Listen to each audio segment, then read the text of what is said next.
Hi, my name's Elliot Kuhn. We're in the Northeast San Fernando Valley here in Panorama City. We're here at Cottonwood Urban Farm. And this is where we started back in 2012, growing vegetables for a small CSA. And now we call it the demonstration garden. And the idea here is to show people how they can grow food in the soil.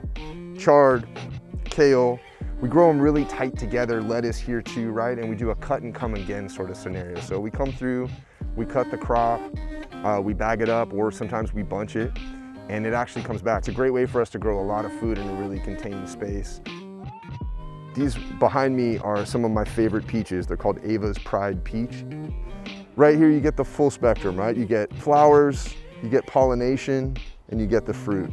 It's a really amazing process, especially for an educational tool, to be able to show that. Flowers are what turns into the fruit that we eat. Just want to highlight the use of drip line right here in Southern California, really important. It's a great way for us to conserve water. So aside from putting mulch over exposed soil like we do, we try to limit our use of overhead spraying, and it lets out 1 gallon of water per hour.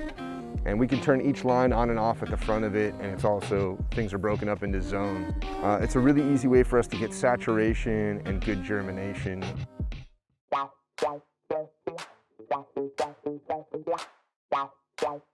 I was supposed to give her a bath anyways. Oh my God, that's your B-roll, buddy, if you need it. Here we are at our LA Compost Regional Hub.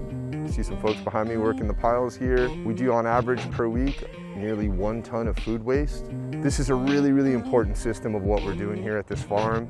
It's one of the things that really brings in community engagement, and it's one of these things where you can really see the benefit of farming in the city, right? People are diverting their food waste out of the landfill, and it's going straight back into the soil. There's a lot of hurdles trying to grow here in the city. It's hard, you know, it's not impossible, but it's definitely hard. And so I leaned back into the education side of things, and we still produce food here, but we really started to try to think we could make a greater impact by engaging and educating others about this process. If your intention is to be more of a community activation site and a community hub, it's about looking outward and seeing how you can collaborate with other people. Early on, TreePeople was a supporter of what I was doing here and offered me a lot in the way of resources. Moving beyond that, our strategic partnerships and really growing this farm have absolutely been Pacoima Beautiful and LA Compost. In working with Pacoima Beautiful, I also got connected with CCAP, which is Career Culinary Arts Program, and that was out of San Fernando High School. And so we actually did a whole series of chefs-to-be growing their food here, harvesting it, and then doing a farm-to-table dinner. Every culture connects to food, and food is out of the earth. So it's like a really universal thing that it's like, if you come here on a Saturday, you're gonna see everyone walking through that gate. And it's a really simple way to connect all these different kind of disconnected communities.